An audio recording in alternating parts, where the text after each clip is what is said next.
Hoy, 11 de abril, celebramos a San Estanislao, obispo y mártir, año 1079. Es un santo muy estimado y honrado en Polonia, su patria. Nació cerca de Cracovia, en el año 1030. Sus padres llevaban 30 años de casados sin lograr tener hijos, y consideraron el nacimiento de Estanislao como un verdadero regalo de Dios. Lo educaron lo más piadosamente que pudieron. Estudió en Polonia y en París.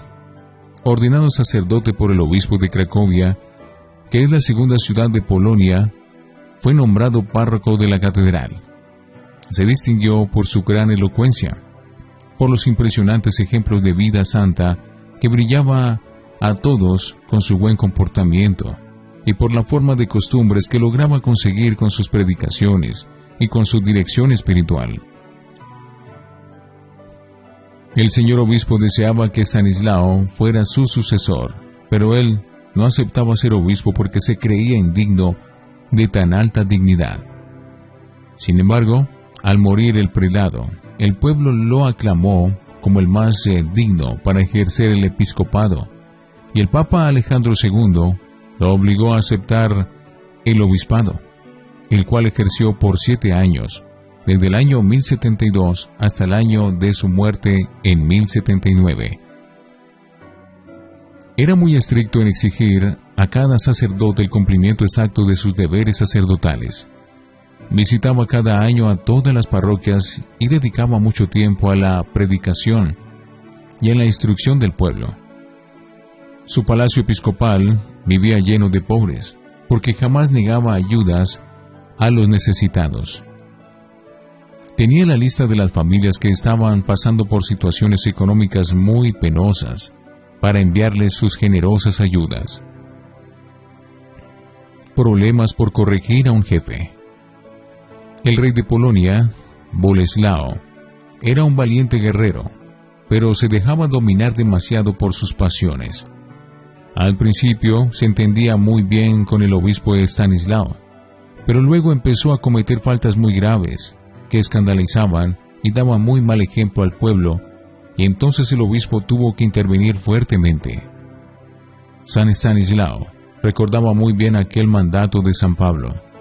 Es necesario reprender, aconsejar y hasta amenazar con toda paciencia y doctrina, porque llega el tiempo en que los hombres, arrastrados por sus propias pasiones, ya no quieren oír las doctrinas verdaderas, sino las falsedades.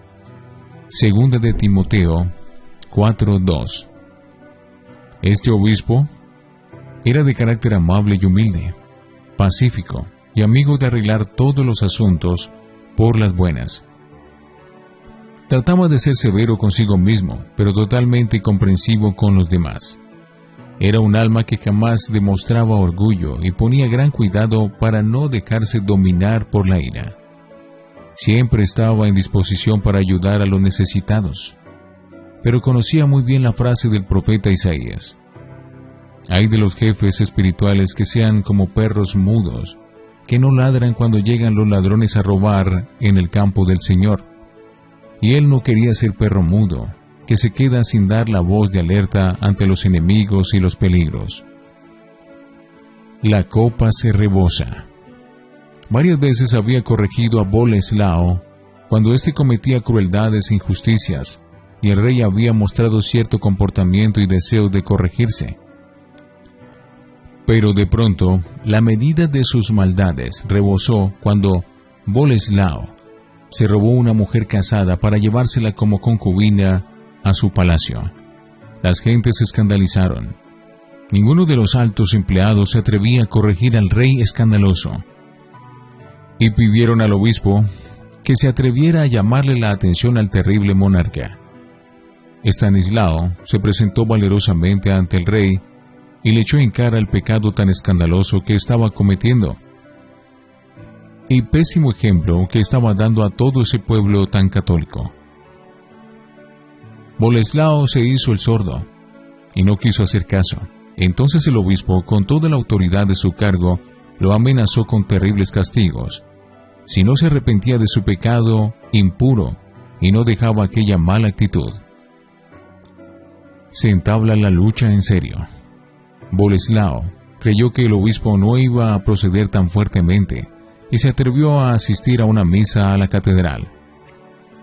Pero Stanislao mandó suspender la misa porque no aceptaba que un pecador tan rebelde y escandaloso estuviera allí dando mal ejemplo a todos. Entonces estalló ferozmente la ira del sanguinario rey. Muerte y martirio. Boleslao se propuso vengarse y un 11 de abril, mientras San Estanislao estaba celebrando la Santa Misa, mandó el furibundo rey a sus soldados a que lo mataran allí mismo en el altar. Los soldados volvieron al atrio diciéndole que no se habían atrevido a tocar a aquel hombre de Dios, que parecía rodeado de resplandores. Entonces el mismo Boleslao subió al altar y con sus propias manos asesinó al santo obispo el 11 de abril del año 1079. Fue un crimen que nunca pudo olvidar y que lo atormentó día y noche todo el resto de su vida. Las águilas defensoras. El rey hizo que el cadáver del santo quedara en el campo sin sepultar, para que lo devoraran los cuervos. Pero entonces aparecieron dos águilas que no dejaron que ningún gallinazo se acercara al cuerpo del difunto, hasta que llegaron unos devotos fervorosos y le dieron santa sepultura en la capilla de San Miguel. Desde entonces, las cosas comenzaron a suceder cada día más de mal en peor para el rey Boleslao, que tuvo que llorar muy amargamente el crimen tan espantoso que cometió. El pueblo empezó a venerar como a un gran santo a Estanislao, y el Papa Inocencio lo canonizó, es decir, lo declaró santo en el año 1253. San Estanislao, pídele a Dios que haya muchos obispos y sacerdotes que como tú, a imitación de San Juan Bautista, que se atrevió a enfrentar al rey Herodes y decirle: no te es permitido vivir con una mujer que no es tu esposa. Y no dejó de decírselo, aunque esto lo llevó a ser asesinado por orden de tan malvado rey. Que así también, en este tiempo, siempre haya muchos valerosos sacerdotes y obispos que se atreven a oponerse a los que dan escándalo y mal ejemplo, aunque esto lo lleve a ser perseguidos y sufrir martirios. Y a los que se atreven a atacar a los enviados de Dios, que no olviden las palabras del libro santo: no toquéis a mis ungidos, no hagáis daño a los que yo envío para comunicar mis mensajes. Salmo 105. Porque el que ataca a uno de mis enviados es como si me hiriera a mí en la pupila de mis ojos, dice el Señor. San Estanislao, obispo y mártir, rogad por nosotros.